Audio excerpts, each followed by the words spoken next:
Matthew Rivers had always cherished his family's land. Nestled at the edge of a sprawling forest, the property was more than just a home to him, it was a legacy. Passed down through generations, the small cabin and surrounding woods were the backbone of his childhood memories. His parents had instilled in him a deep respect for the land and the life it nurtured, teaching him how to care for the delicate ecosystem of trees, plants, and wildlife that thrived there.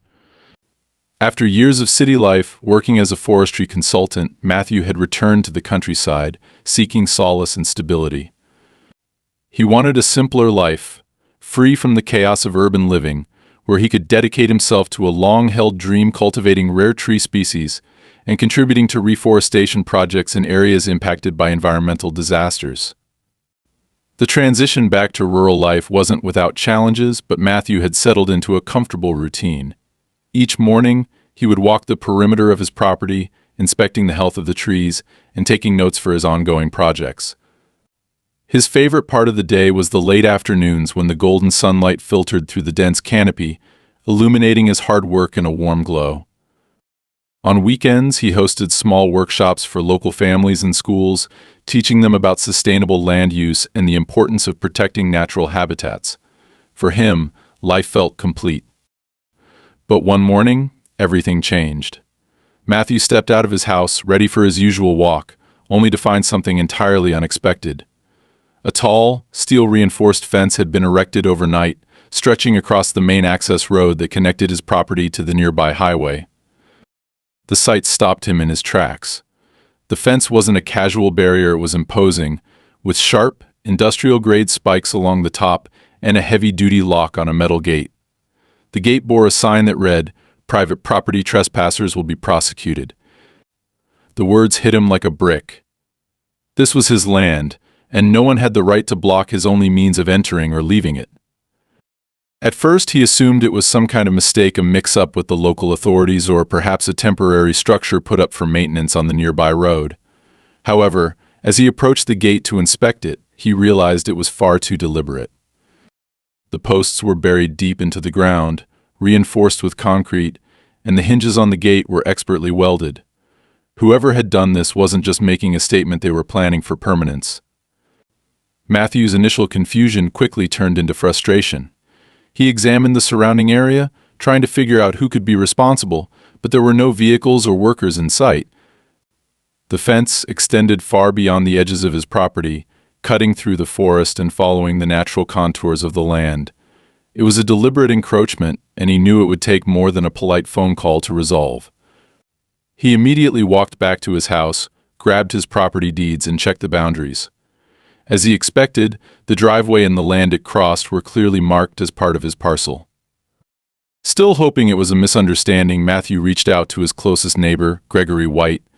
Gregory's property bordered Matthew's to the north, and while the two men had never been particularly close, they had always maintained a cordial relationship. Gregory was known in the area for his business acumen and his tendency to push boundaries, both literal and figurative. Matthew had heard rumors from other locals about Gregory's involvement in disputes over land and property rights, but he had never experienced anything firsthand. Matthew called Gregory, but the phone rang several times before going to voicemail. He left a polite message, explaining what he had found and asking if Gregory knew anything about the fence. Hours passed with no response. Frustrated but determined to get to the bottom of it, Matthew decided to walk to Gregory's house later that evening. When he arrived, it was clear that no one was home. The lights were off, and the driveway was empty. He left a handwritten note on the door, detailing his concerns and requesting a conversation. As the day wore on, Matthew's unease grew. He couldn't shake the feeling that the fence wasn't just an accident or a misunderstanding. It had been built too quickly, too efficiently, and with too much precision for it to be anything but a calculated move. That night, as he sat by the fire, he thought about his options. Calling the authorities seemed like the next logical step, but he wanted to give Gregory a chance to respond first.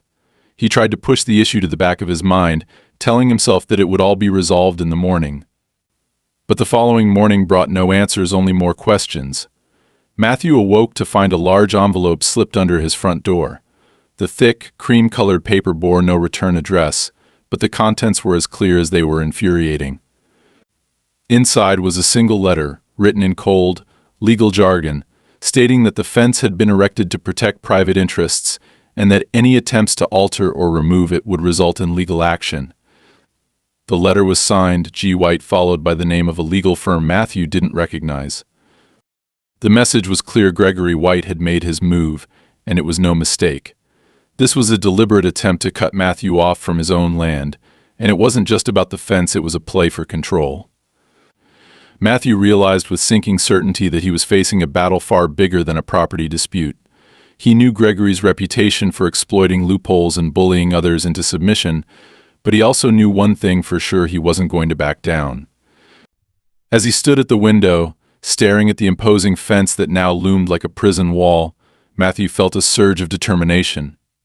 His land was his legacy, and he wouldn't let anyone take it from him without a fight.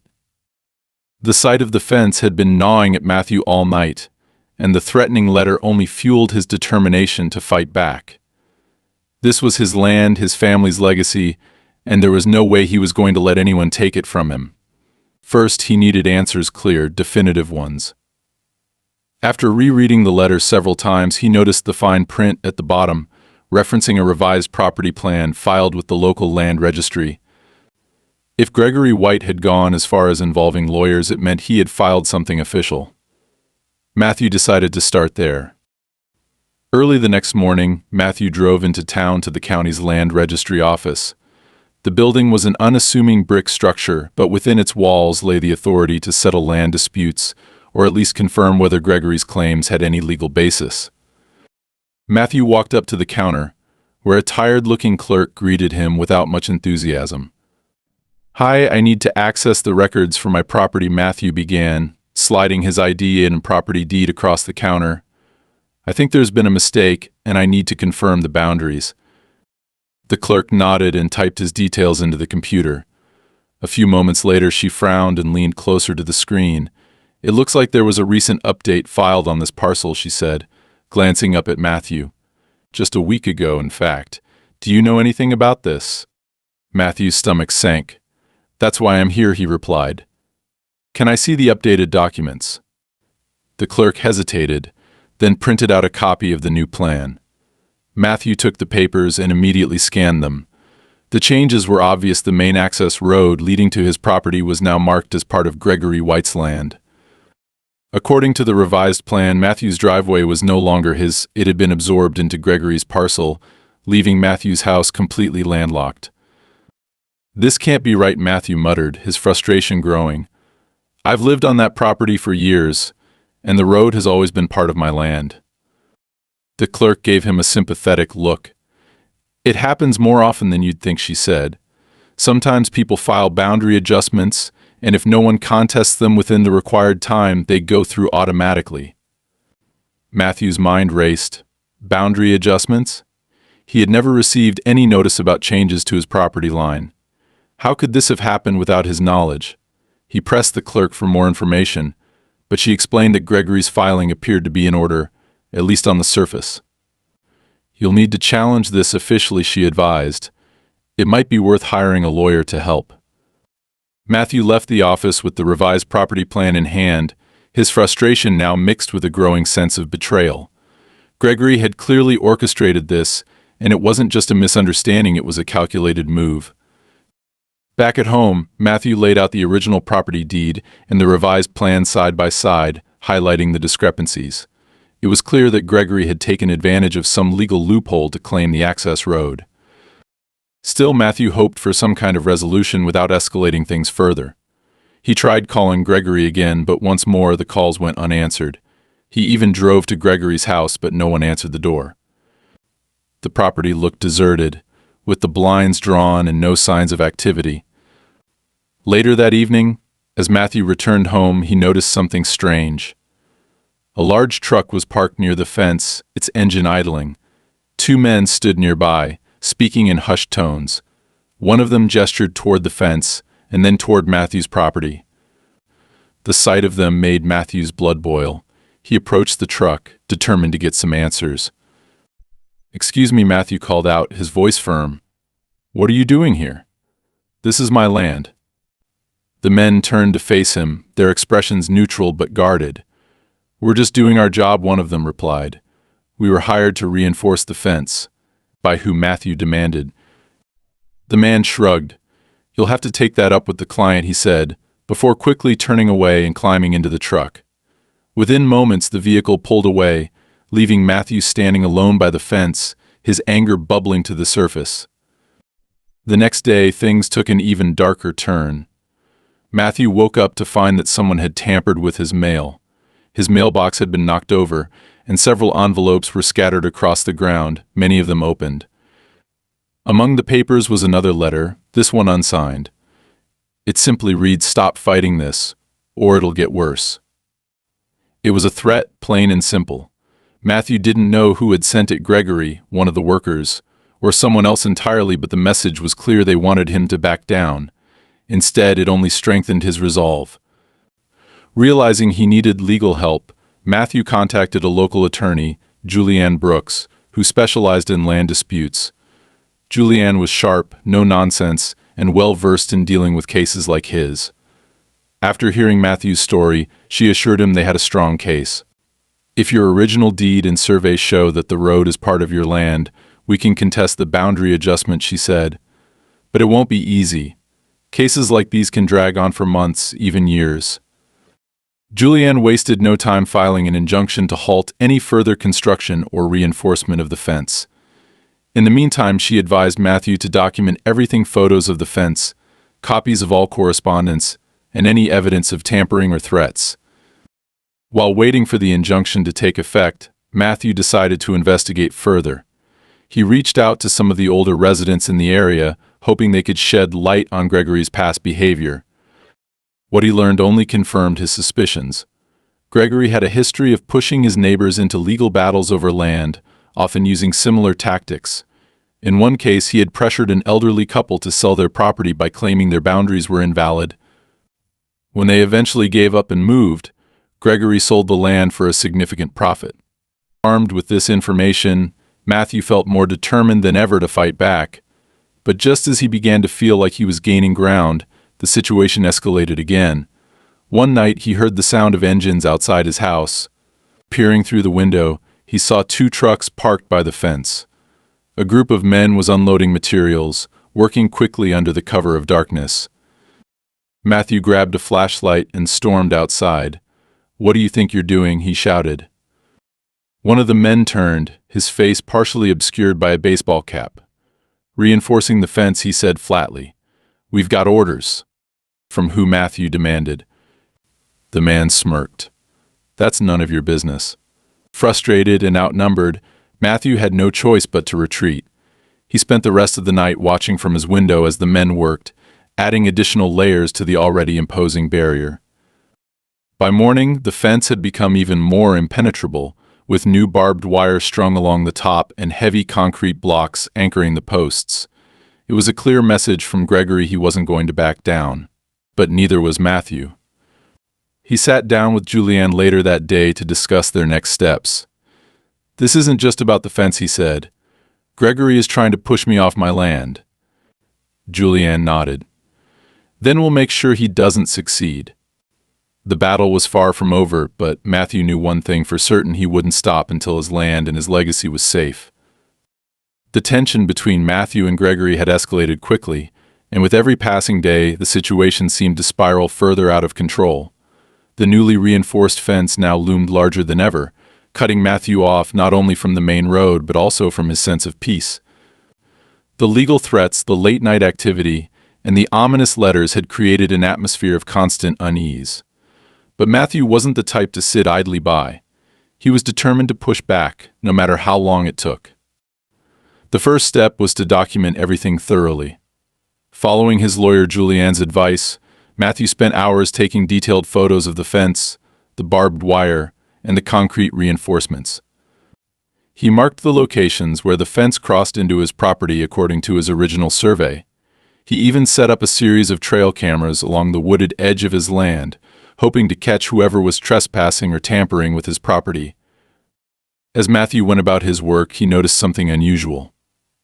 Deep tire tracks were embedded in the ground near the fence, leading toward a section of forest that had always been part of his land. The tracks were fresh, suggesting heavy machinery had passed through recently. Following them, he discovered a small clearing where several young trees had been uprooted and left in a messy pile. The ground was scarred with the marks of industrial equipment, and the air smelled faintly of fuel. Matthew's heart sank. This wasn't just about the fence anymore, someone was actively destroying his land. He immediately called Julianne, who advised him to report the damage to the local authorities. "This is criminal trespass and destruction of property," she said firmly. "We need to file a report and include it in our case against Gregory." The next day, Matthew met with a deputy sheriff to file the report. The deputy listened carefully as Matthew explained the situation, but his reaction was frustratingly neutral. "It's tricky when it comes to property disputes," the deputy said, flipping through Matthew's paperwork. "If there's an ongoing legal battle, we usually wait for the courts to make a ruling before taking action." "But this isn't just a dispute," Matthew argued, his voice rising with frustration. "They've destroyed part of my land. That's illegal, isn't it?" The deputy nodded slowly. "It is, but proving who did it might be difficult. Do you have any direct evidence tying Mr. White or his people to this?" Matthew's jaw tightened. He didn't have video footage yet, but the tire tracks and the timing made it obvious who was responsible. Still, the lack of concrete proof meant the sheriff's department wouldn't act immediately. Frustrated but undeterred, Matthew returned home and checked the footage from his trail cameras. Most of the recordings showed nothing but wildlife, deer wandering through the trees, a fox sniffing around the clearing, but then, late at night, one of the cameras caught something. A truck with no license plates appeared at the edge of the frame, its headlights cutting through the darkness. 3 figures could be seen unloading equipment near the fence, though the grainy footage made it impossible to identify them. Matthew forwarded the video to Julianne, who agreed that it was a start but cautioned that they would need more definitive evidence to use it in court. "Keep the cameras running," she said. "The more we can document, the better." Over the next week, the harassment continued. One morning, Matthew woke up to find that someone had slashed the tires on his truck. The next day, his mailbox was knocked over again, with its contents strewn across the driveway. And then there were the noises, strange, mechanical sounds in the middle of the night that seemed to come from the direction of the fence. Each incident left Matthew more frustrated and on edge. Determined to get ahead of Gregory's schemes, Matthew decided to bring in a professional surveyor to re-establish the boundaries of his property. He hired a highly recommended local expert named Mark Haynes, who had a reputation for thoroughness and integrity. Mark spent an entire day walking the property, using advanced equipment to map out the exact borders. When Mark delivered his report, it confirmed what Matthew already knew: the fence was unquestionably on his land. "This isn't even close to the boundary line," Mark said, pointing to the survey map. "He's taken at least 20 feet of your property along the entire stretch of the road." With the survey results in hand, Julianne filed a formal complaint against Gregory, accusing him of encroachment, illegal construction, and destruction of property. She also requested an emergency injunction to have the fence removed immediately. "This will force him to respond," Julianne explained. "If he doesn't show up to court, the judge could rule in our favor by default." But Gregory wasn't about to make things easy. Instead of backing down, he escalated the conflict even further. A few days later, Matthew returned home to find that the fence had been extended even deeper into his property. The new section cut off access to a small shed where he stored tools and equipment. A freshly painted sign on the fence declared "No trespassing private property." Matthew's blood boiled. This wasn't just a legal battle anymore, it was personal. Gregory was testing him, trying to push him into making a mistake. Matthew called Julianne again, barely able to contain his anger. "He's mocking me," Matthew said. "How is this even legal?" "It's not," Julianne replied. "But he's banking on the fact that it'll take time for the courts to intervene. He's trying to wear you down." As the days went on, the situation took a darker turn. Matthew began noticing strangers lingering near the edge of his property, men in unmarked trucks who parked just out of sight and watched from a distance. One night, he heard voices outside his house and saw flashlights moving through the trees. When he called out, the lights disappeared, and whoever was out there retreated into the woods. Matthew knew he couldn't face this alone. He reached out to some of his neighbors, hoping to rally support. To his surprise, several of them admitted they had also had issues with Gregory in the past. One neighbor, an older man named Harold, described how Gregory had tried to pressure him into selling a portion of his land years ago. "He's a snake," Harold said grimly. "He uses lawyers and scare tactics to get what he wants. You've got to stand your ground." Bolstered by their support, Matthew doubled down on his efforts. He upgraded his trail cameras and added motion-activated lights around his property. He also began keeping a detailed journal of every incident, noting dates, times, and descriptions of anything suspicious. One night, while reviewing the latest footage from his cameras, Matthew spotted something chilling. A group of men had been caught on tape digging near the edge of the forest. They appeared to be burying something, a large, rectangular object wrapped in a tarp. Matthew couldn't tell what it was, but the sight sent a shiver down his spine. Whatever Gregory was planning, it was more than just a land grab. Matthew forwarded the footage to Julianne, who immediately flagged it as a potential escalation. "We need to bring this to the judge," she said. "This isn't just a property dispute anymore, it's a coordinated campaign to intimidate you." As Matthew prepared for the next stage of the fight, he couldn't shake the feeling that things were about to get even worse. Gregory had made it clear he wasn't going to stop, and Matthew knew he had to stay one step ahead. The battle for his land was only just beginning. The days dragged on, each one bringing new challenges for Matthew as he fought to protect his land from Gregory's relentless campaign. The fence remained a towering obstacle, and though Julianne's emergency injunction was moving through the courts, the wheels of justice turned far too slowly for Matthew's liking. Gregory seemed to thrive on the delays, using every moment to escalate his efforts and tighten his hold on the stolen portion of Matthew's property. Matthew had started to notice an unsettling pattern in Gregory's tactics. Each move felt calculated, as though designed to keep Matthew off balance. One day it was construction crews digging trenches just beyond the fence line. The next it was sudden interruptions to his utilities, his water pressure dropped inexplicably, and the internet connection he relied on for his reforestation work became unreliable. When he called the service providers, they claimed there were no outages in the area, further fueling his suspicion that Gregory was pulling strings behind the scenes. But it was the constant surveillance that unnerved Matthew the most. The trail cameras he had placed around his property frequently picked up footage of unmarked trucks idling just out of sight, their drivers seemingly watching and waiting. At night, strange lights flickered in the distance, and Matthew often heard faint mechanical noises like the hum of machinery operating in the woods. He couldn't prove that Gregory was behind it all, but the timing was too coincidental to ignore. Julianne was tireless in her efforts to build a solid case, but even she acknowledged that they were facing an uphill battle. "Gregory's using every trick in the book to stall us," she said during one of their late-night strategy sessions. "He's banking on wearing you down emotionally and financially. This isn't just about the land for him, it's about control." Matthew refused to let Gregory break him, but the strain was taking its toll. His normally calm and methodical demeanor was starting to fray at the edges, replaced by a simmering frustration that threatened to boil over. He threw himself into his work, using the routine of tending to his trees and documenting the damage to his property as a way to maintain his focus. But even that was becoming more difficult.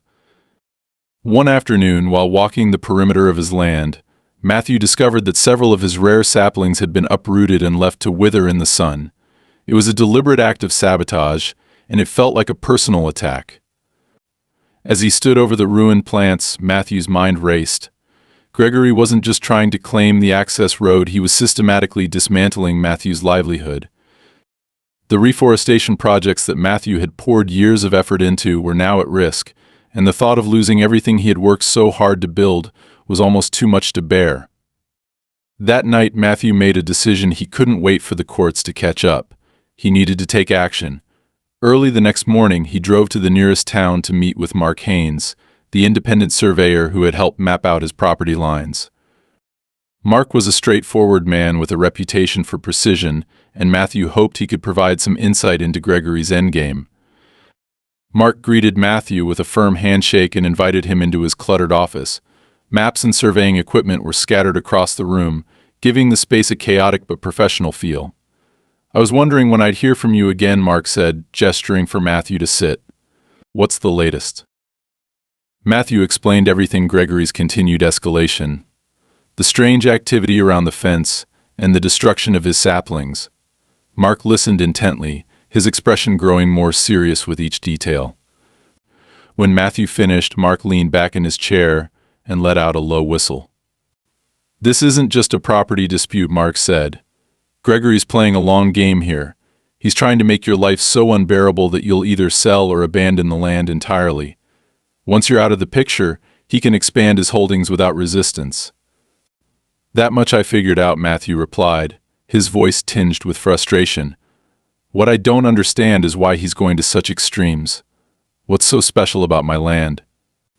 Mark hesitated for a moment before pulling out an old topographical map of the area. He spread it out on the desk and pointed to a series of markings that overlapped with Matthew's property. "You see these lines? They're old resource maps from decades ago. This area was surveyed for potential logging and mineral rights back in the 1960s. Most of it was abandoned because it wasn't economically viable at the time, but what?" Matthew pressed. Mark tapped the map with his finger. "There's been renewed interest in areas like this lately. New extraction technologies have made it possible to access resources that were previously too expensive to get to. If Gregory has access to this land, he could lease it out to a company looking to drill or mine." The revelation hit Matthew like a punch to the gut. His land wasn't just valuable for its natural beauty or its strategic location, it was potentially worth a fortune to the right buyer. And Gregory was willing to do whatever it took to get his hands on it. Armed with this new information, Matthew returned home with a renewed sense of purpose. He shared what he had learned with Julianne, who immediately began researching Gregory's financial connections and business dealings. "If we can prove that he's using illegal tactics to secure land for profit, it could strengthen our case," she said. In the meantime, Matthew focused on gathering more evidence. He reinforced his trail cameras and began keeping a meticulous log of every incident, no matter how small. He also reached out to a few of his neighbors, hoping to find allies who had experienced similar issues with Gregory. To his surprise, several of them came forward with stories of intimidation and underhanded tactics. One neighbor, an elderly woman named Edith, tearfully recounted how Gregory had tried to bully her into selling her family's farm. "He told me I wouldn't be able to keep up with the property taxes," Edith said. "I almost believed him." The stories painted a clear picture of Gregory as a manipulative opportunist who preyed on the vulnerabilities of others. But they also gave Matthew a sense of solidarity. He wasn't alone in this fight. As the weeks went on, Matthew began to notice subtle shifts in Gregory's behavior. The unmarked trucks stopped appearing as frequently, and the late-night activity near the fence seemed to taper off. It wasn't a victory, but it was a small reprieve, and Matthew couldn't help but wonder if Julianne's legal maneuvers were starting to put pressure on Gregory. Then, one evening, Matthew received an unexpected visit. A man he didn't recognize showed up at his door, claiming to be a former employee of one of Gregory's contractors. The man was nervous, glancing over his shoulder as though he expected to be followed. "I shouldn't even be here," he said, his voice barely above a whisper. "But you need to know what's really going on." Matthew invited him inside, and the man quickly explained that Gregory had been using forged documents to claim ownership of disputed properties. "He's got people in the right places who look the other way," the man said. "But if you dig deep enough, you'll find the proof you need." The conversation was a turning point. With the man's testimony and the evidence Matthew had already collected, Julianne was confident they could expose Gregory's scheme for what it was. But the battle was far from over, and Matthew knew there were still challenges ahead. For the first time in weeks, though, he felt a glimmer of hope. The truth was finally starting to come to light, and Matthew was determined to see it through to the end. Whatever Gregory's next move might be, Matthew was ready. The days following the visit from Gregory's former contractor were marked by a strange calm. The late-night noises near the fence had stopped. The unmarked trucks no longer appeared on the trail cameras, and for the first time in weeks, Matthew felt like he could breathe. But the silence felt ominous, like the calm before a storm. Julianne's confidence in their case was growing stronger, especially with the testimony from the contractor.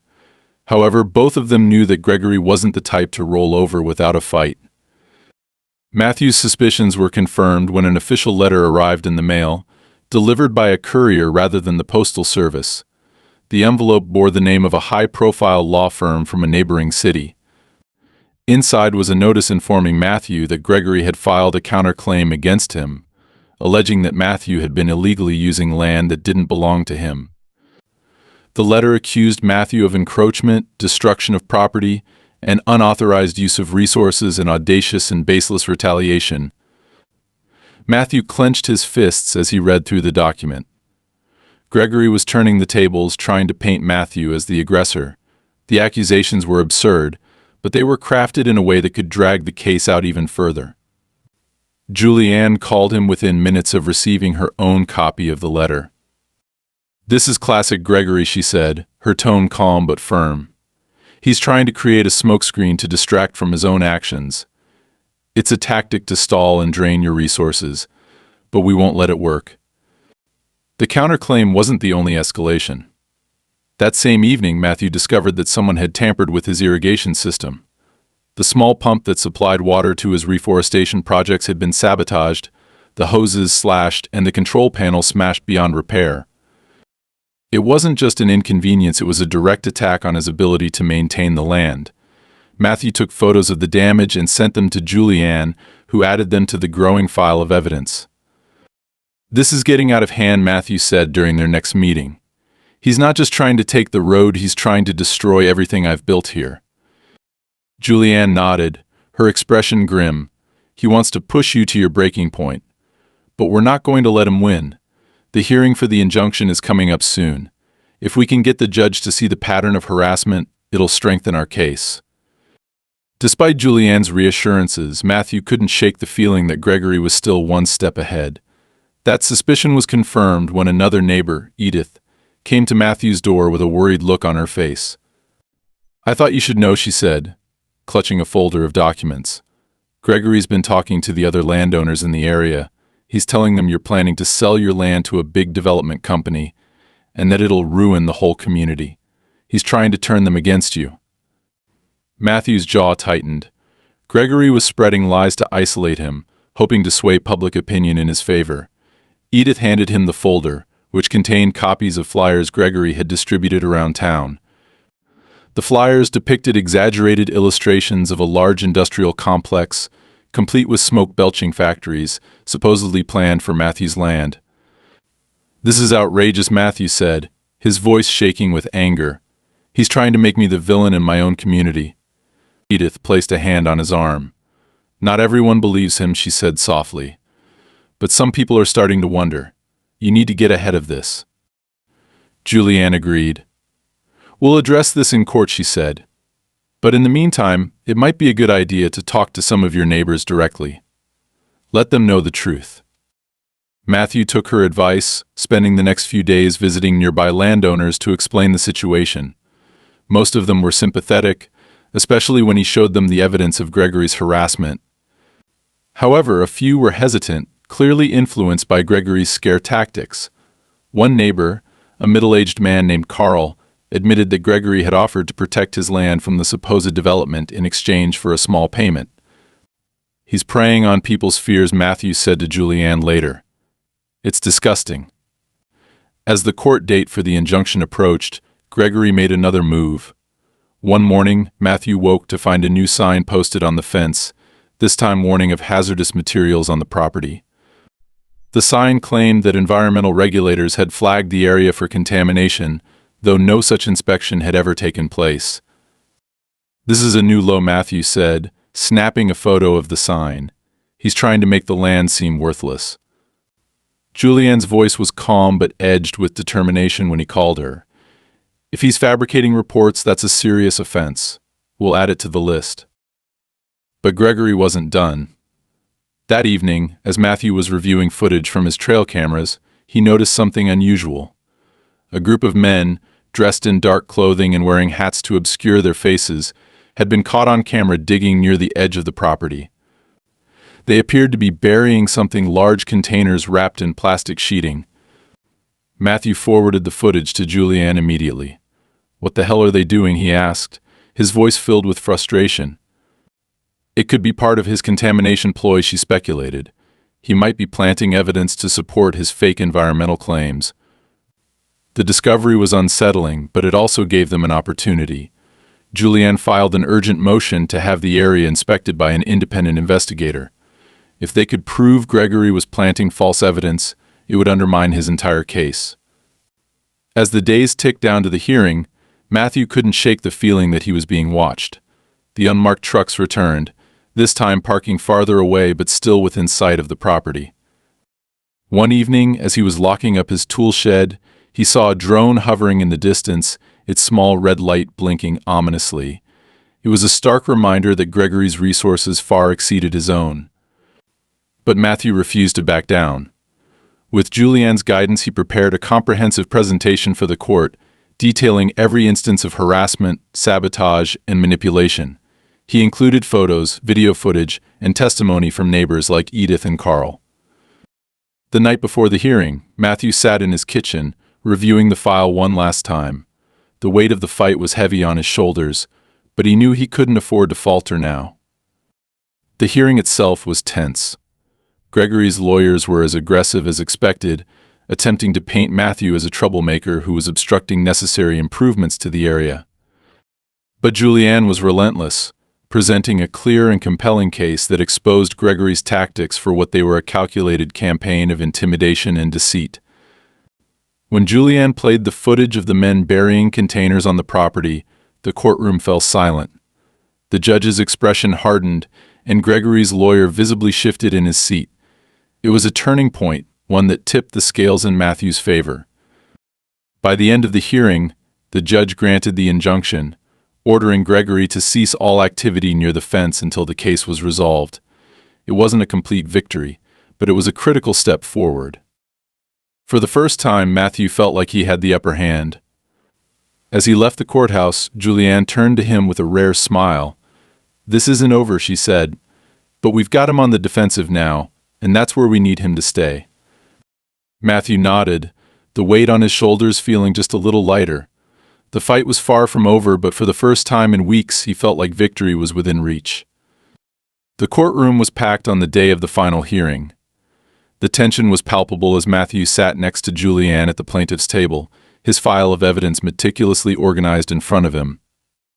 Across the room, Gregory sat with his legal team, exuding an air of smug confidence that only served to fuel Matthew's determination.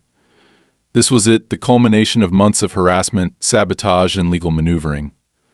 Everything hinged on the outcome of this hearing. The judge, a stern woman with a reputation for no-nonsense rulings, entered the room promptly at 9 a.m. and called the court to order. Julianne wasted no time, launching into her opening argument with the kind of precision and clarity that had become her trademark. She outlined Gregory's campaign of intimidation, starting with the illegal fence and escalating to the sabotage of Matthew's property and the fabricated environmental claims. "This is not a simple boundary dispute," Julianne said firmly, addressing the court. "This is a deliberate and sustained attempt to drive my client off his legally owned land through harassment and deceit. The defendant has crossed every ethical and legal line in pursuit of his goal, and we are here today to ensure he is held accountable." Gregory's lead attorney, a slick and confident man named Paul Reynolds, countered with equal vigor, attempting to paint Matthew as a stubborn and unreasonable landowner who was refusing to cooperate with community improvements. "My client's actions were entirely within his legal rights," Reynolds argued, his tone dripping with feigned civility. "Mr. Rivers has repeatedly obstructed progress and refused to engage in good faith discussions to resolve this matter amicably." Matthew clenched his fists under the table, but Julianne placed a calming hand on his arm. "Let them talk," she whispered. "The facts are on our side." The first few hours of the hearing were dominated by procedural arguments and witness testimonies. Gregory's team paraded a series of so-called experts who claimed that the fence and the alleged boundary adjustments were necessary to prevent encroachment on Gregory's land. But Julianne systematically dismantled their arguments, pointing out inconsistencies in their testimonies and presenting the original property surveys to refute their claims. When it was Matthew's turn to testify, he spoke clearly and passionately about the toll Gregory's actions had taken on him and his land. He described the damage to his property, the sabotage of his irrigation system, and the relentless psychological pressure he had endured. "This isn't just about land," Matthew said, his voice steady but emotional. "It's about my family's legacy. It's about standing up to someone who thinks they can take whatever they want, no matter the cost." But it was the physical evidence that turned the tide. Julianne presented video footage from the trail cameras, including the clips of unmarked trucks digging near the fence and the men burying containers under the cover of darkness. The courtroom grew quiet as the videos played, the grainy images casting doubt on Gregory's claims of innocence. Then Julianne dropped the bombshell. An environmental investigator hired by their team had uncovered the buried containers and tested their contents. The results showed that Gregory's crew had planted hazardous waste materials on Matthew's property in an attempt to fabricate evidence of contamination. The investigators' detailed report was presented to the court, along with photographs of the excavation. Gregory's face darkened as the evidence was laid out. His attorney tried to object, claiming the investigation was outside the scope of the hearing, but the judge overruled him. "This is relevant to the defendant's credibility," she said sharply. Julianne wasn't done. She called Gregory's former contractor to the stand, the same man who had come to Matthew's house weeks earlier. His testimony was damning. Under oath, he admitted that Gregory had instructed him to falsify documents and carry out tasks designed to intimidate Matthew and make the property appear unlivable. "Mr. White was very clear about his intentions," the contractor said, his voice shaking slightly. "He wanted Mr. Rivers gone, no matter what it took. He even said, 'Everyone has a breaking point.'" The courtroom erupted into murmurs, and the judge banged her gavel for silence. Gregory's attorney looked visibly rattled, and for the first time, Gregory himself seemed to lose his composure, leaning over to whisper furiously to his legal team. In her closing argument, Julianne tied everything together with unflinching precision.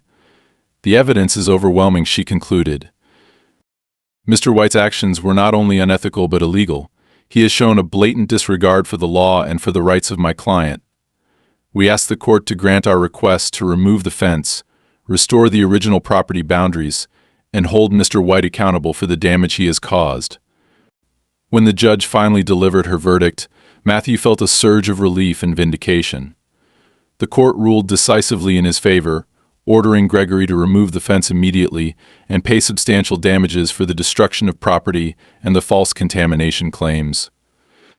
The judge also referred Gregory's actions to the district attorney's office for potential criminal charges, citing the severity of his misconduct. Gregory's face was a mask of fury as the ruling was read, but Matthew didn't care. For the first time in months, the weight on his shoulders began to lift. As he left the courtroom, he shook Julianne's hand firmly. "You were incredible," he said. She smiled, a rare expression of satisfaction. "This isn't just your victory, Matthew. It's a message to people like Gregory they can't get away with this anymore." Outside the courthouse, the late afternoon sun felt warmer than it had in weeks. The fight had been long and grueling, but Matthew had stood his ground and prevailed. His land was safe, and Gregory's reign of intimidation was finally over. The aftermath of the court's decision brought a sense of quiet relief to Matthew's life, though the scars of the battle remained. Gregory's fence was dismantled within days, as court-ordered contractors arrived to remove the imposing structure. Watching the barbed wire and steel posts being torn down, Matthew felt a bittersweet mix of emotions. The victory was his, but the months of harassment, sabotage, and stress had left him weary. The first thing Matthew did after the fence was removed was to walk his property line, something he hadn't been able to do freely in weeks. The familiar sights of the forest and the open trail leading to the road filled him with a renewed sense of belonging. However, the damage Gregory had inflicted was impossible to ignore. Trees had been uprooted, soil disturbed, and sections of his land bore the marks of heavy machinery. Determined to rebuild, Matthew wasted no time repairing what he could. He spent hours clearing debris, replanting saplings, and restoring the natural flow of his irrigation system. Though the work was exhausting, it was also healing. The land had always been his sanctuary, and reclaiming it felt like reclaiming a part of himself. The court-ordered damages Gregory was required to pay covered much of the restoration costs, but the money felt secondary to the moral victory. Gregory himself had retreated into isolation, his reputation in the community shattered. Word spread quickly about the court's ruling, and many of the neighbors who had initially believed Gregory's lies now came forward to apologize to Matthew. Some even offered their help, bringing supplies or volunteering their time to assist with the repairs. One of the most unexpected moments came when Edith, the elderly neighbor who had warned Matthew about Gregory's scare tactics, arrived with a group of other landowners. Together, they proposed forming a local landowner coalition, a community group that would help protect property owners from similar situations in the future. "We've all seen what Gregory tried to do to you," Edith said, her voice firm. "We can't let it happen again to any of us." Matthew was hesitant at first. He had always been a private person, preferring to focus on his own projects rather than get involved in broader community issues. But as he listened to his neighbors share their fears and frustrations, he realized the importance of collective strength. Gregory's downfall had proven that standing together could make a difference. Matthew agreed to help organize the coalition, using his experience to guide others through potential disputes. As the months passed, the coalition grew stronger. Neighbors began sharing resources, pooling funds for legal advice, and establishing a network to monitor and report any suspicious activity. The group became a beacon of resilience and unity, ensuring that no one would face a battle like Matthew's alone again. Back on his own land, Matthew's reforestation projects began to thrive once more. The saplings he had replanted started to take root, and the natural balance of the forest slowly returned. He expanded his work, partnering with environmental organizations to turn his property into a model for sustainable land use. One crisp autumn morning, Matthew stood at the edge of his property, looking out at the open road that had once been blocked by Gregory's fence. The sun cast a golden light over the landscape, and the air was filled with the sounds of rustling leaves and chirping birds. For the first time in a long while, he felt a profound sense of peace. The fight for his land had tested him in ways he never expected, forcing him to confront fear, isolation, and betrayal. But it had also shown him the strength of resilience, the value of standing up for what was right, and the power of community. His land was more than just a place to live, it was a symbol of perseverance, a reminder that no one could take away what you've worked so hard to protect. As he walked back toward his cabin, Matthew couldn't help but smile. The battle was over, and the future felt brighter than ever. His land, his home, and his legacy were finally safe.